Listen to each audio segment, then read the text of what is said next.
Hello students, मेरा नाम है मशान और आप देख रहे हैं मेरा यूट्यूब चैनल। और आज मैं आपके सामने पढ़ाने वाला हूं द आइलर लैग्रांजियन इक्वेशन के आइलर लैग्रांजियन इक्वेशन जिसको हम यूज़ करते हैं फंक्शनल का एक्सट्रीमा फाइंड करने के लिए।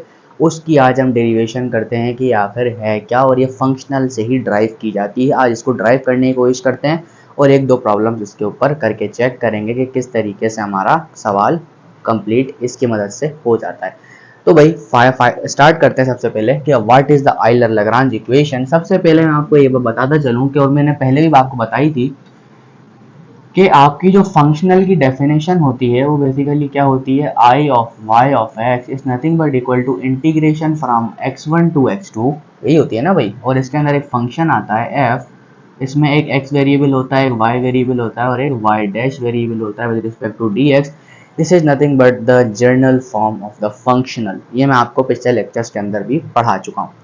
अब इसी इक्वेशन को हम यहाँ पर यूज करेंगे। तो सबसे पहले हम एक काम करते हैं, ये मान लेते हैं हमारी इक्वेशन नंबर ए है और इसके हिसाब से हम एक काम करते हैं। मैंने कहा लेट करो, मैंने कहा फर्ज करो कि अ फैमिली ऑफ फंक्शंस, एक फैमिली है किसकी, एक फैमिली है ऑफ कर्व्स की, एक फैमिली ऑफ कर्व लेते हैं क्योंकि हमें जो है वो आइलर लैग्रांज इक्वेशन में दो जब एक्सट्रीमा फाइंड करते हैं तो दो शॉर्टेस्ट पाथ के दरमियान भी वो डिस्टेंस होता है। तो द फैमिली ऑफ कर्व्स पास करेगा किसके साथ, ए, मान लो वो x1 y1 है और एक पॉइंट है b x2 y2। ठीक हो गया। अब इस तरीके से अगर मैं बोलता हूँ एक फैमिली ऑफ कर्व मैं आपके सामने लेना चाहता हूँ तो ये होगा y of x alpha is nothing but equal to आप ऐसे ले सकते हो y of x comma 0 and positive alpha times eta of x। तो ये मैंने एक इक्वेशन ली जो कि मेरे पास एक क्या है, फैमिली ऑफ कर्व्स है। और ये मैं आपको उसकी डायग्राम बना के यहाँ बता देता हूँ। देखो मानो, देखो इस तरीके से मेरे पास जो है वो एक a है और एक पॉइंट है b। मैंने कहा ये रहा a, ये रहा b और इन दोनों के दरमियान जो है वो क्या है, मेरे पास extremal of the function find करना है। और ये जो आपके पास अल्फा है ना, ये बेसिकली मान लो ये जो है वो आपका क्या है, शॉर्टेस्ट डिस्टेंस है। तो इन दोनों के दरमियान का फासला जो क्या है वो अल्फा है और इन दोनों लाइन पॉइंट्स के दरमियान इनफाइनाइट लाइंस पास हो सकती हैं। तो ऐसा क्या होगा कि हमारा जो फंक्शनल है वो हमें एक्सट्रीमल निकाल कर दे। तो मैंने एक फैमिली ऑफ कर्व्स यहाँ पर क्या कहते हैं कंसिडर किया है। और एक और बात यहाँ पे हम कंसिडर करते हैं कि हमारा जो n मतलब जो ईटा ऑफ x1 होगा और ईटा ऑफ x2 होगा वो बेसिकली 0 के बराबर होगा। इसको हम यहाँ पर कंसिडर करके चलेंगे। कंसिडर करने के बाद एक और काम करते हैं। मैंने कहा जब मैं इसका डिफरेंशिएशन करूंगा, मैंने कहा डिफरेंशिएट करता हूं, मैंने कहा differentiate equation number A with respect to alpha. अब अल्फा के रिस्पेक्ट में मैं अपने फंक्शनल को क्या करता हूँ, डिफरेंशिएट करता हूँ और इसमें चेन रूल का इस्तेमाल करूंगा। ये आपको बचपन में बात पता होनी चाहिए। तो D I by D alpha is nothing but equal to integration from x1 to x2 by the Leibniz theorem. और यहाँ से जो है वो हम फंक्शन का डेरिवेटिव लेंगे तो आपका फंक्शन का डेरिवेटिव कितना आएगा, with respect to x1 and with by the help of the chain rule is nothing but equal to D alpha. और आप ये चेक कर सकते हो आपका फंक्शनल का derivative with respect to alpha ही लिया गया है। इसी तरीके से जब मैं इसको आगे प्लस करूंगा तो y का डेरिवेटिव भी मुझे लेना पड़ेगा। तो y का डेरिवेटिव में चेन रूल में ऐसे कुछ ले सकता हूँ कि मेरा जो y है उसका जो डेरिवेटिव है वो क्या है, विद रिस्पेक्ट टू x है। एंड अगेन मैं आपके सामने बात करता हूँ कि मेरा जो विद रिस्पेक्ट टू x है और विद रिस्पेक्ट टू अल्फा है। तो ऐसी भी मैं इक्वेशन के बारे में आपसे बात कर सकता हूँ। तो यहाँ पे जो है वो क्या आएगा, फंक्शनल आ जाएगा। मैं फंक्शनल का डेरिवेटिव ले रहा हूँ। तो अब यहाँ पे मुझे किसके रिस्पेक्ट में लेना था, अल्फा के रिस्पेक्ट में। तो कुछ इस तरीके से मेरा फंक्शन आ जाएगा। अब यहाँ पर जो है, अच्छा मुझे y के रिस्पेक्ट में लेना है, सॉरी। तो यहाँ पे कितना आएगा y और यहाँ पे कितना आ जाएगा y। इस तरीके से जब मैं आगे बढ़ता हूँ एक और चेन रूल, तो y डैश का डेरिवेटिव लूंगा। तो मैंने कहा फंक्शनल का derivative with respect to y dash and by the help of the chain rule del y dash divided by del alpha. तो बेसिकली मेरे पास क्या आएगा, कुछ इस तरह की इक्वेशन बनकर आएगी जब आप इसका डेरिवेटिव कैलकुलेट करोगे। डेरिवेटिव कैलकुलेट करने के बाद हम इसमें एक्सट्रीमल फाइंड करने की कोशिश कर रहे हैं। तो आप जब भी सिंगल वेरिएबल की अगर मैं बात करूं तो उसमें हमें कॉन्सेप्ट लगाते हैं कि हम क्रिटिकल पॉइंट्स फाइंड करने के लिए del F by del X, यानी कि जो वेरिएबल आपके पास होता है उसका डिफरेंशिएशन 0 के बराबर रखते हैं। तो इट मीन्स अगर मैं del F by del X को 0 के बराबर रख दूं तो ये बात कोई गलत नहीं होगी। तो इसका मतलब क्या हुआ, तो ये वाले जो फैक्टर है वो किसके बराबर आ जाएगा, 0 के बराबर आ जाएगा। तो इट मीन्स मेरा जो D I by D alpha होगा वो नथिंग बट इक्वल किसके होगा, x1 फ्रॉम x2, और ये आपके पास बचेगा del F by del Y and del Y by, यहाँ पे y होगा D alpha and positive del F by del Y dash and multiplied by del Y dash by del alpha. ठीक हो गया, और यहाँ पे कितना आएगा, dx आ जाएगा। अब मैं जो है वो इस्तेमाल करता हूँ अपने फैमिली ऑफ कर्व्स की इक्वेशन को, जिसको मैं इक्वेशन नंबर बी का नाम दे देता हूँ। अब मैं बोलता हूँ डिफरेंशिएट करते हैं इस इक्वेशन को, तो क्या मिलता है फटाफट से देखेंगे। तो मैंने कहा अगर मैं इसको अल्फा के रिस्पेक्ट में डिफरेंशिएट करूं, मैंने कहा डिफरेंशिएट करते हैं, मैंने कहा differentiate B, equation number B with respect to alpha. अब अल्फा के रिस्पेक्ट में जो है मैं इसको डिफरेंशिएट कर रहा हूं, तो डिफरेंशिएट करूंगा पार्शियली, तो क्या होगा, ये आपके पास आ जाएगा y dash x comma 0 x comma alpha, और is nothing but equal to, यहाँ पे क्या होगा, कितना आ जाएगा, ये तो 0 हो जाएगा क्योंकि यहाँ पे कोई अल्फा तो है नहीं, तो यहाँ पे आपके पास जो है नथिंग बट कितना आ जाएगा, ईटा ऑफ x आ जाएगा। तो इसका जो मतलब वैल्यू है वो ये है, और इसको मैं इसको y डैश लिख रहा हूँ, तो मैं इसको ऐसा भी लिख सकता हूँ dy बाय डी अल्फा। तो ये वैल्यू किसके बराबर होगी, n ऑफ x के। और इसी तरीके से अब मैं जब इसका डिफरेंशिएशन कर लूंगा, तो इसको डिफरेंशिएशन को भी अगर मैं विद रिस्पेक्ट टू क्या करूं, डिफरेंशिएट करूं, तो आपके पास एक और चीज आएगी जिसका नाम क्या होगा, अगर मैं बोलूं आपके पास D Y dash by D alpha करके देखूं, तो आपके पास रिजल्ट आएगा N dash of X. Simple सी बात है, आप चेक कर सकते हो। तो ये दो मेरे पास सॉल्यूशंस आ गए हैं। अब इन दो सॉल्यूशंस को उठाकर मैं अगर इस इक्वेशन में पुट कर दूं, तो मेरे पास कुछ ना कुछ बनकर निकलेगा। उम्मीद करता हूं आपने यहाँ तक लिख लिया होगा, फिर मैं आगे मिटाता हूँ और आगे की तरफ बढ़ता हूँ। चलो जी आगे बढ़ते हैं। मैंने कहा जब आप क्या कहते हैं ये दो रिजल्ट्स इसके अंदर पुट करोगे, तो आपके पास जो है वो D I by D alpha is nothing but equal to, ये उठा के मैं यहाँ रखता हूँ, मैंने कहा integration from x1 to x2 del F by del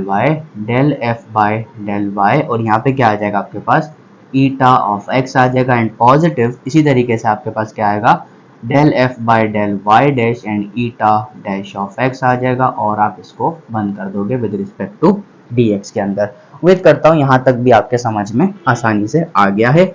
अब आसानी से आ गया है तो इसको जो है हम इसकी इंटीग्रेशन को हम स्प्लिट करते हैं। मैंने कहा D I by D alpha is nothing but equal to integration from x1 to x2 and del F by del Y and eta of x dx and positive integration from x1 to x2 and del F by del Y dash, यहाँ कितना आ जाएगा, ईटा dash of x, और कितना आएगा dx। मैंने कुछ नहीं किया, बस दोनों इंटीग्रल्स को सेपरेट कर लिया है, और ऐसा इंटीग्रेशन के रूल्स के अंदर शामिल है, हमेशा कर सकता हूँ। जब मैं ऐसा कर सकता हूँ तो मैं एक और काम करता हूँ, यहाँ पर एक और काम करेंगे। अब मैं जो है वो इस वाले पार्ट को कंसिडर करता हूँ। मैंने कहा कंसिडर करता हूँ, मैंने कहा integration from x1 to x2 and del F by del Y dash nothing but eta dash of x dx। जब मैं इसके ऊपर इंटीग्रेशन बाय पार्ट्स का यूज करूंगा तो देखते हैं क्या होता है। इसको सेम रखते हैं, इसकी इंटीग्रेशन लेते हैं। तो मैंने कहा चेक करो, ये हो जाएगा del F by del Y dash, और ये हो जाएगा आपके पास ईटा डैश था, तो इंटीग्रेशन के ऊपर क्या आएगा, ईटा ऑफ x आ जाएगा। लिमिट कितनी है बेटा, x1 से लेकर x2 है, और यहाँ तक भी समझ आने वाली कहानी है। जब माइनस करके करूंगा integration from x1 to x2, तो अब डेरिवेटिव लेते हो उसका जिसके ऊपर आपने सेम रखा था। तो मतलब क्या होगा, डेरिवेटिव लोगे किसका, del F by del Y dash का, और इंटीग्रेशन लेते हो इसकी, तो ये बिल्कुल सेम का सेम आ जाएगा, और यहाँ पे क्या आ जाएगा, विद रिस्पेक्ट टू dx। और मैंने थोड़ी देर पहले आपको एक अजम्पशन नोट करवाई थी कि भाई n of x1 and is equal to n of x2 nothing but equal to 0, n is eta, जो भी आप कहना चाहो। तो मतलब यहाँ पे x1 x2 पुट करूंगा तो इसका रिजल्ट वैसे ऑटोमेटिकली कितना आएगा, 0 आ जाएगा। जब 0 आएगा तो मैं कह सकता हूँ कि मेरा integration from x1 to x2 del f by del y dash and eta dash of x is nothing but equal to minus integration from x1 to x2, वो यहाँ पे कितना आ जाएगा, eta of x and d by dx and del f by del y dash और dx, ऐसा लिख सकता हूँ। तो क्या इस रिजल्ट को ये वाला रिजल्ट पुट कर दूं, कर सकता हूँ। तो इसका मतलब क्या होगा, मैंने कहा D I by D alpha is nothing but equal to, integration दोनों की सेम रख देता हूँ, कोई फर्क नहीं पड़ने वाला, तो D F by del Y and eta of X and minus sign eta of X and D by D X of del F by del Y dash and D X. उम्मीद करता हूँ समझ आ रहा है। अब यहाँ से ईटा ऑफ एक्स को मैं यहाँ कॉमन ले लेता हूँ, मैंने कहा D I by D alpha is nothing but equal to integration from x1 to x2, और जब मैं यहाँ पर कॉमन लूंगा तो कितना आएगा बेटा, del F by del Y and minus D by D X and equal to del F by del Y dash, और मैं इसके अंदर से ईटा ऑफ एक्स कॉमन लेता हूँ, कितना आएगा, डी एक्स आ जाएगा। और आपके पास एक बात याद रखनी होती है कि आपकी जो आयलर लाग्रांज इक्वेशन होती है, आपको नजर आ गई होगी कि यही होती है, और ये किसके बराबर होती है, जीरो के बराबर होती है।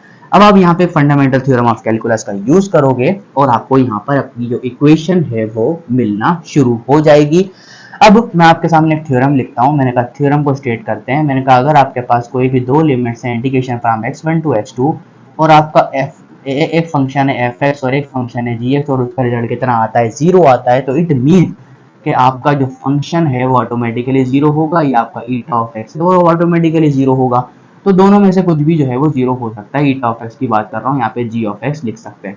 तो मैंने कहा अगर आपको एफ एक्स जीरो है इस चीज के अकॉर्डिंग, तो आपको एफ एक्स ये कहलाता है, एफ एक्स ये कहलाता है। तो इसका मतलब साफ हुआ कि del F by del Y minus D by D X of del F by del Y dash is nothing but equal to zero, and that is nothing but called the Euler Lagrangian equation. तो ये हमने फटाफट से derive कर लिए कि Euler Lagrangian equation कैसे derive होती है, ये आपसे एग्जामिनेशन में पूछी जा सकती है, तो आपको घबराना नहीं है, फटाफट से उठाकर रख देना है। बस वैल्यूज में मैंने क्या किया है, आगे पीछे करके इसको ड्राइव किया है, इजीली कर दिया। अब आते हैं इस एग्जांपल्स के ऊपर, फटाफट इसको लिखो, फिर हम आगे चलते हैं। चलो स्टूडेंट्स, आपके सामने एक और एग्जांपल मैंने यहाँ पर दर्ज कर दी है। कहता है कि I Y of X nothing but equal functional Y dash square plus 12x y dx and the boundary conditions are given. तो आपने y ऑफ x फाइंड करना है by the help of the Euler Lagrangian equation, हम आराम से find कर सकते हैं। तो भाई पहले सबसे पहली बात कि आयलर लाग्रांजियन इक्वेशन क्या होती है, भाई ये होती है del F by del Y minus differentiation of del F by del Y dash is nothing but equal to zero. यही होती है ना। जब ऐसी इक्वेशन आपके पास है तो आप बड़ी आसानी से फाइंड कर सकते हो, क्योंकि आपके पास फंक्शन आपको पता है, फंक्शन की वैल्यू कितनी है, Y dash square and plus 12xy। अगर मैं इस f का derivative with respect to y लेता हूं तो आपके पास सिर्फ और सिर्फ 12x बचने वाला है, और कुछ नहीं बचेगा। इस तरीके से अगर मैं del F by del Y dash लेता हूं तो आपका क्या बचेगा, 2y डैश, ऐसे ही है। और इसी का डेरिवेटिव अगर मैं यहाँ पर गौर से देखो, अगर मैं सिंपल डिफरेंशिएशन कर लूँ दोबारा से, मैंने कहा del F by del Y dash is nothing but equal to 2y double dash, कोई इतना फर्क नहीं पड़ने वाला, सिंपल एज दैट। क्योंकि आपका फंक्शनल जो है वो x भी वेरिएबल होता है, y भी होता है और y डैश भी होता है। तो मैंने differentiation with respect to x किया है, तो इस वजह से क्या हो गया, डबल डेरिवेटिव यहाँ पर आ चुका है। तो हेल्प ऑफ दैट वन, तो मैं इसके रिजल्ट को इसमें पुट करता हूँ। मैंने कहा 12x माइनस, तो इसका रिजल्ट कितना आया, 2y double dash is nothing but equal to zero. अगर मैं इसको इसमें से अगर मैं 2 कॉमन ले लूँ तो कितना बचेगा बेटा, 6x एंड माइनस 2 की जगह कितना बचेगा, y double dash equal to zero and 2 can not be equal to zero. तो it means y double dash, तो मैं ऐसा कह सकता हूँ D square Y by D X square is nothing but equal to 6x, ऐसा कह सकता हूँ। तो अगर मैं इन दोनों की इंटीग्रेशन बोथ साइड्स कर लूँ तो मुझे कोई फर्क नहीं पड़ेगा। तो ये हो जाएगा आपके पास single derivative D by D X is nothing but equal to 6x square by 2 and positive c आ जाएगा, कोई फर्क इससे नहीं पड़ा। 2 1 जा 2 एंड 2 3 जा 6 हो जाएगा। तो इट मींस आपके पास क्या बचा है, D Y by D X की वैल्यू आपके पास कितनी आई, 3x square and positive c। अगर मैं इसको दोबारा से इंटीग्रेट कर लूँ तो आपका क्या आ जाएगा, y आ जाएगा। अगर मैं आपको बोलूँ y ऑफ x बराबर होता है आपका एक्स क्यूब बाय 3 हो जाएगा, सिंपल क्या बचेगा, एक्स क्यूब, और यहाँ पे कितना बचेगा, सी एक्स एंड प्लस c1 लिख देता हूँ, कोई फर्क इससे भी नहीं पड़ने वाला। तो आपका फंक्शन एक ही आ चुका है। इस तरीके से जब मैं इसकी बाउंड्री कंडीशंस पर अप्लाई करूंगा तो पहली बाउंड्री कंडीशन क्या है बेटा, y of 0 equal to 0, it means x भी 0 है और y भी 0 है। तो यहाँ पे 0 रखो, ये भी 0, ये भी 0, ये भी 0, मतलब c1 की वैल्यू कितनी आई, 0 आ गई। अब c1 की वैल्यू 0 आ गई है तो क्या करते हैं, सेकंड कंडीशन पुट करके चेक कर लेते हैं। मैंने कहा जब x की वैल्यू 1 है और y की वैल्यू भी 1 है तो यहाँ पे 1 पुट करो, ये भी 1 आ जाएगा, प्लस c इंटू 1 आ जाएगा, प्लस 0 हो जाएगा। तो सिंपल सी बात है कि c की वैल्यू भी 0 है, सिंपल ना, c1 भी 0 c भी 0, तो दोनों 0 हैं। तो आपका जो y ऑफ x है वो सिंपल क्या बचा, according to the boundary conditions x³ बचा, आपका क्वेश्चन यहाँ पर डेड हो चुका है। तो कितना आसान क्वेश्चन था, सिंपल आपने उठाना है, रखना है, पुट करना है और रिजल्ट निकालना है, कोई इतना मतलब वाली बात नहीं है। तो लिखो, फिर एक और क्वेश्चन करते हैं, फिर लेक्चर को एंड करेंगे। चलो स्टूडेंट्स, आपके पास एक और एग्जांपल यहाँ पे आपके पास आ चुकी है और मैं आपको यहाँ एक चीज़ बताता हुआ चलूंगा कि आपके पास कुछ केसेस होते हैं आयलर-लैग्रांजियन इक्वेशन के। वो केसेस में से एक केस इसमें लग रहा है और वो केस पर्टिकुलरली केस क्या होता है, अगर आपके पास फंक्शन जो है वो सिर्फ और सिर्फ y और y डैश का हो तो आपकी आयलर-लैग्रांजियन इक्वेशन जो होती है उसको आपने देखना पड़ता है, वो होती है बेटा f minus Y dash and del f by del y dash is nothing but equal to constant, any constant। तो आयलर-लैग्रांजियन इक्वेशन इसको ड्राइव करने का भी एक मेथड है, काफी ज्यादा लेंथी प्रोसीजर है और कहीं पूछा भी नहीं जाता, डायरेक्टली इस्तेमाल होते हैं, तो हम इसे सिर्फ यहाँ पर डायरेक्टली इस्तेमाल कर रहे हैं। तो आपका फंक्शन देखो y डैश और सिर्फ y का है, तो मैं अपनी आयलर-लैग्रांजियन इक्वेशन की जगह इसको यूज करूंगा। तो इसको यूज करने से मेरा प्रॉब्लम ज्यादा आसानी से हो जाएगा। ऐसा नहीं है कि अगर मैं सिंपल आयलर-लैग्रांज इक्वेशन यूज करता हूँ तो उससे नहीं होगा, ऐसा नहीं है, हो उससे भी जाएगा, लेकिन लेंथी प्रोसीजर होगा जो कि आपको नहीं चाहिए, आपको चाहिए शॉर्ट प्रोसीजर। तो शॉर्ट प्रोसीजर के लिए हम इसको इस्तेमाल करेंगे। तो आप यहाँ पर देख सकते हो कि आपका जो f है वो बेसिकली क्या है, मैं बल्कि यहाँ पर इस्तेमाल कर लेता हूँ कि आपको पता होना चाहिए कि f क्या है, y dash and del f by del y dash is nothing but equal to any constant, k मान लो, c मान लो, नथिंग बट कुछ भी मान सकते हो। f की जगह आपने जब अपना फंक्शनल पुट करना है, मैं यहाँ पुट करके दिखाता हूँ आपको। f की वैल्यू कितनी आएगी बेटा, under radical 1 plus Y dash square upon Y and minus Y dash, and इसका डेरिवेटिव लेना है आपको। तो इस चीज़ का डेरिवेटिव लेके चेक करो भाई, ये आपके पास 1 अपॉन वाई का कॉन्स्टेंट आ जाएगा और ये आ जाएगा आपके पास 2y dash and nothing but equal to 2 radical 1 plus Y dash का स्क्वायर, और ये आपके पास सिंपल किसके बराबर आएगी, k के बराबर आएगी। तो ये आपके पास एक इक्वेशन बन गई है।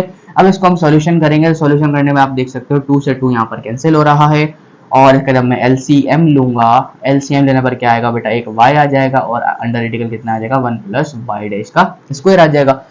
और जब ऐसा हो रहा है तो यहाँ पे देखो सिर्फ y है, तो मतलब ये ऊपर मल्टीप्लाई होगा तो इसका जो है क्या कहते हैं रूट हट जाएगा, और y dash into Y dash कितना होता है बेटा, माइनस का वाई डैश स्क्वायर, और ये बराबर k के था, और ये दोनों टर्म भी आपस में कैंसिल हो चुकी हैं।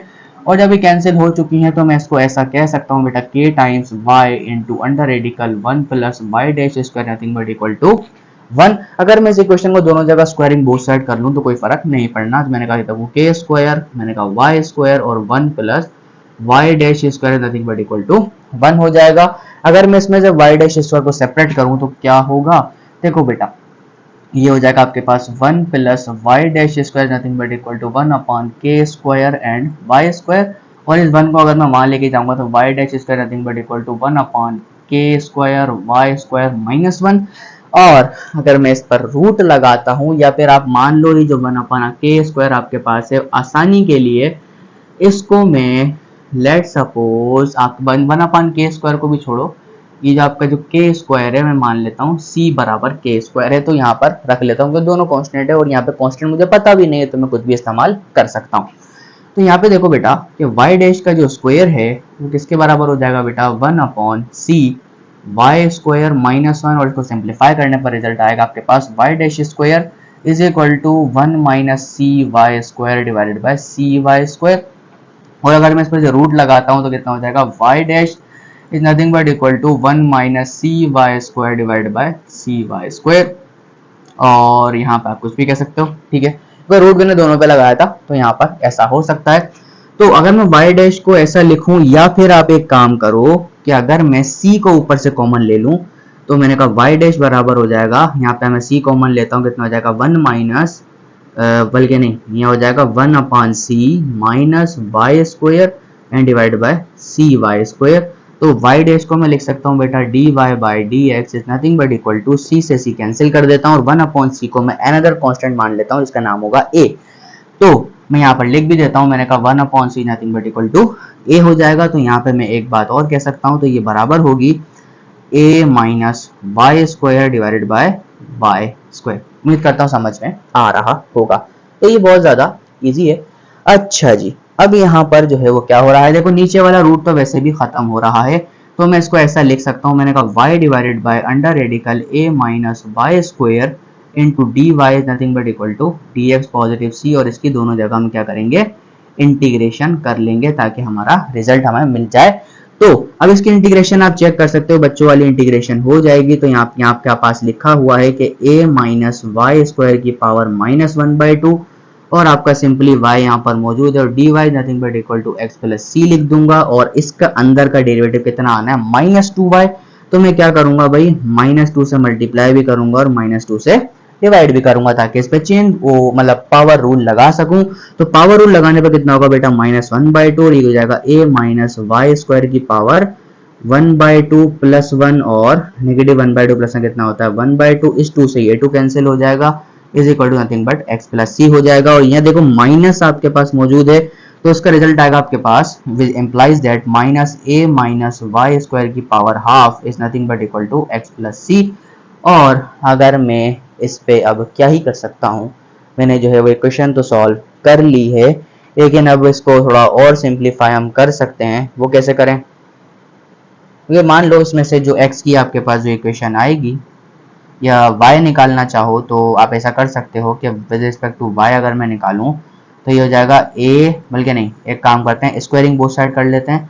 तो यहाँ स्क्वायरिंग बोथ साइड करने पर रिजल्ट आपके पास बचेगा a minus Y square nothing but equal to x plus C का होल स्क्वायर। और यहाँ पर जो है वो नज़र आ रहा है कि अगर मैं बात करूँ कि भाई x प्लस सी का होल स्क्वायर, और इसको मैं वहाँ ले जाऊँ, ये जाएगा a minus Y square is nothing but equal to 0। तो आपके पास यही कुछ टाइप का सोल्यूशन आपको मिल जाएगा। तो ये काफ़ी ज़्यादा आसान था, सिर्फ हमने जो है वह कंडीशन को फाइंड करना था with respect to that one, और हमने यहाँ पर बआसानी क्वेश्चन को सॉल्व कर लिया है, और ये आपका क्वेश्चन कंप्लीट हो गया। उम्मीद करता हूँ समझ में आपको आ गया होगा कि किस तरीके से हम जब आइलर लैग्रांजियन इक्वेशन से अपने फंक्शन को इवेलुएट करते हैं बहुत ज़्यादा इजी तरीके से। तब तक के लिए अल्लाह हाफिज़, मिलते हैं आपके साथ नेक्स्ट लेक्चर में ऑप्टिमाइजेशन के। Bye bye. और अगर आपको वीडियो अच्छी लगती है लाइक करो, सब्सक्राइब करो एंड शेयर करो, ताकि आप लोगों को फ़ायदा होता रहे और मैं भी यहाँ पर वीडियो अपलोड करता रहूँ। तब के लिए अल्लाह हाफिज़, बाय बाय।